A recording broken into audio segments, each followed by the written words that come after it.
facture qui nécessite une affectation analytique, il peut être intéressant effectivement de procéder à cette affectation analytique au moment du traitement de la facture fournisseur. Et c'est typiquement vrai pour les factures sans commande, donc les factures qu'on pourrait qualifier de frais généraux. Je vais donc vous montrer le principe de fonctionnement dans le cas d'une imputation analytique, d'une ventilation d'une somme ou plusieurs, dans plusieurs axes, dans plusieurs plans et dans plusieurs sections. En fait, suivant le paramétrage que l'on va organiser au sein de la plateforme TEDSCARE, il sera tout à fait possible d'avoir des écrans qui diffèrent suivant ce qui a été paramétré.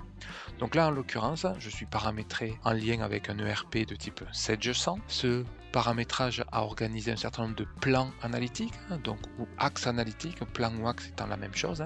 On a organisé des plans analytiques et il convient pour chaque somme qui va être saisie dans un compte de charge de ventiler cette somme dans plusieurs sections dans un plan ou dans plusieurs plans et dans plusieurs sections. Voilà pourquoi un bouton est disponible au niveau de la ligne du poste, la ligne comptable, la ligne du compte comptable. Il sera très simple de cliquer sur Imputer. Donc cette imputation ouvre une fenêtre complémentaire à partir de laquelle on va pouvoir sélectionner l'axe sur lequel on souhaite ventiler la somme et juste en dessous on va pouvoir sélectionner les sections dans lesquelles on veut ventiler le montant. Rien de plus simple, un écran permet d'ajouter sans avoir à sortir de l'écran, donc c'est vrai c'est très pratique. Je veux ventiler dans cette section, dans celle-ci et pourquoi pas dans celle-là. D'accord, j'ai cliqué toujours sur le bouton ajouter très simplement sans avoir à sortir de la fenêtre. Dès que je quitte, les trois sections ventilées sont présentées et vous remarquerez que par défaut, on a positionné des pourcentages à hauteur de 1/3. Bah oui, puisque je suis sur trois sections ventilées, donc c'est 1/3, 1/3, 1/3. Rien n'empêche à l'opérateur de dire mais moi je change ici, je mets ici, je fais ça, d'accord, et je fais ça comme ça. Donc j'organise comme je le souhaite. Vous voyez ici la reste à imputer qui va s'afficher et qui permet à l'opérateur justement de ne pas oublier quelques centimes lors de l'imputation.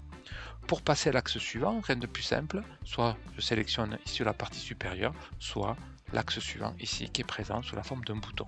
Je vais maintenant ventiler dans l'axe produits et services.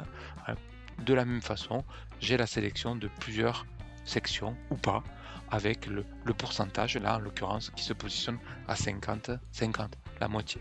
Rien ne m'empêche encore une fois de dire non c'est 80 ou alors pourquoi pas je vais dire ici je ventile 50 € là et je vais pouvoir ici vous voyez retrouver la somme qui reste à ventiler présente ici qui va être les 6,56 €. Voilà. Donc c'est comme on souhaite, c'est comme on veut, rien de plus simple pour faire ces ventilations. Une fois que j'ai procédé à la ventilation, je vais faire OK et vous remarquerez que le compte est devenu gras. Gras, la valeur gras permet de symboliser justement la ventilation analytique au moins dans une section, dans un axe. Après, évidemment, si vous ventilez plus, on aura bien l'information. Pour le compte qui était déjà ventilé, regardez ici, je retrouve les ventilations qui ont été d'ores et déjà traitées par un axe. Tiens, là, je n'ai pas ventilé cet axe parce que c'est tout à fait possible de ne pas ventiler un axe. Par contre, ce qui va être vraiment intéressant, c'est que dans le cas d'un paramétrage, on peut tout à fait, on contrôle l'obligation de saisir ou non la totalité de la somme. Peut-être qu'il peut être défini dans un axe analytique qu'il est nécessaire que la totalité de la somme soit ventilée et de ne pas laisser un reliquat. Donc ce traitement, on le contrôle jusqu'à temps que la somme soit à 100% ventilée. Une fois que l'opération est terminée, mes deux lignes vont être évidemment transférées en comptabilité, puisqu'il s'agit d'une facture de type sans commande, frais généraux, et je vais ainsi retrouver dans la partie comptable ces ventilations dans plusieurs axes.